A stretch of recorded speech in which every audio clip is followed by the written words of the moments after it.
Systemic flaws of Guardiola's City keep Champions League out of reach. Barney Ronay. Hello darkness my old friend. As Pep Guardiola walked onto the pitch at the final whistle in the Bernabeu, a familiarly skinny-legged figure, that gleaming bald pate looking terribly tender under the hard white lights, still dressed head to toe in tailored black like a celebrity magician or a university lecturer on his way to a funeral, it was hard not to feel the pathos of the moment. Guardiola shook hands, patted his players and said something to the referee. He lingered near the center circle, facing down the waves of triumphalism from the seats, in an arena where this really is personal, where Guardiola stands as a gargoyle of deep tribal rivalries. Often managers use that post-match lull as a buffer before their media duties, a moment to compose their thoughts and prepare a face to meet the faces. This was a crushing night for Guardiola, one of those moments around which a career is defined, horizons reeled in. But City have another game on Sunday, with another prize on the line. Guardiola knew this was a moment to swallow it down. A little later he would tell his press conference that he had at no point seen defeat coming or had any idea Real Madrid were capable of turning a game like this. Really? Because it was out there in plain sight. In the press seats, one Spanish football correspondent had flagged up that defeat was coming to Manchester City, even as they dominated possession early on, growing ever more certain of Madrid's eventual victory as Riyad Mahrez put City 1-0 up on the night. And while this may be a familiar pattern for those who have studied this Madrid team at close range, the question remains. How did City manage to lose this game? There will be talk of magic, of Madrid's own Sun King powers. There is no doubt that the Bernabeu will stretch you thin, will test your upstart nerve. Paris Saint-Germain collapsed under that gaze. Chelsea came here and won but somehow still lost, or lost just enough. That talk of light and heat seemed to tell the story in the moment. This was of course Madrid's win more than City's defeat, carried off with thrilling, nerveless precision. But the fact remains, it also raises some very difficult questions for Guardiola. Madrid will seek out your limitations and will jump on them gleefully. This is what that rarefied air does to you. What they found in the City team wasn't the standard errors of poor planning or bungled execution, but something more systemic, flaws built into the model. There is an annual spring pantomime around Guardiola's team selection in this competition. What will he do? Will he jam a screwdriver into his own fuse box again? Or try to play the piano in a pair of boxing gloves? But there was none of that here.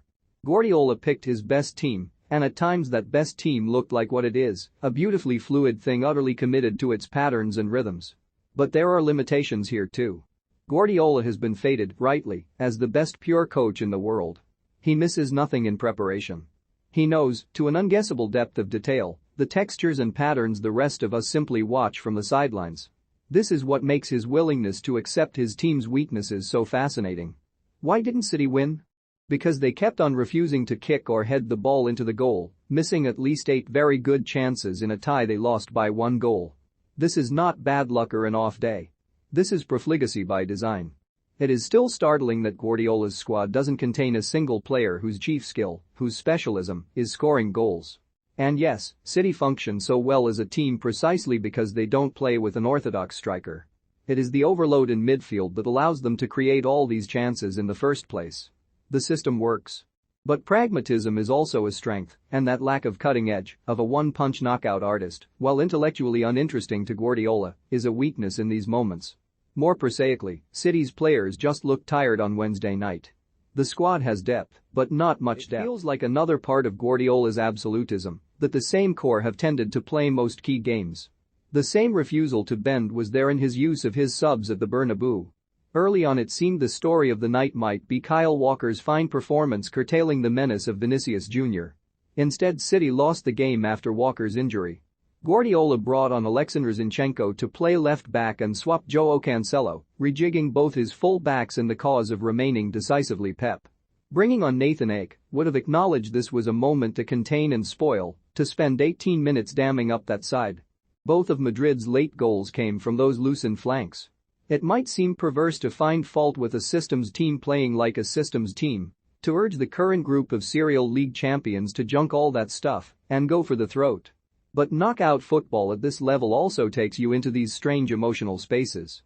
A team that try to chase down the same perfect game every week will at times play cold when they need to play hot, just as City never really dug their teeth into the second leg.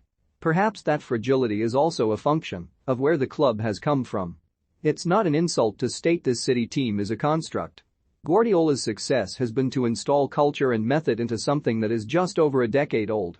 It's new build, a prefab, an idea. No surprise, perhaps, that it doesn't bend with the wind like Real Madrid. For Guardiola, the challenge now is to ensure his players are ready to chase the season to the end, when one slip in their remaining 4 league games could leave them with no trophy this season. Guardiola also has a shelf life. He has had 6 years now working in an environment tailored entirely to his wishes. It is no secret the Champions League, no matter how distant and how difficult, has always been the goal. The chief failing of Wednesday night is that it really didn't feel any closer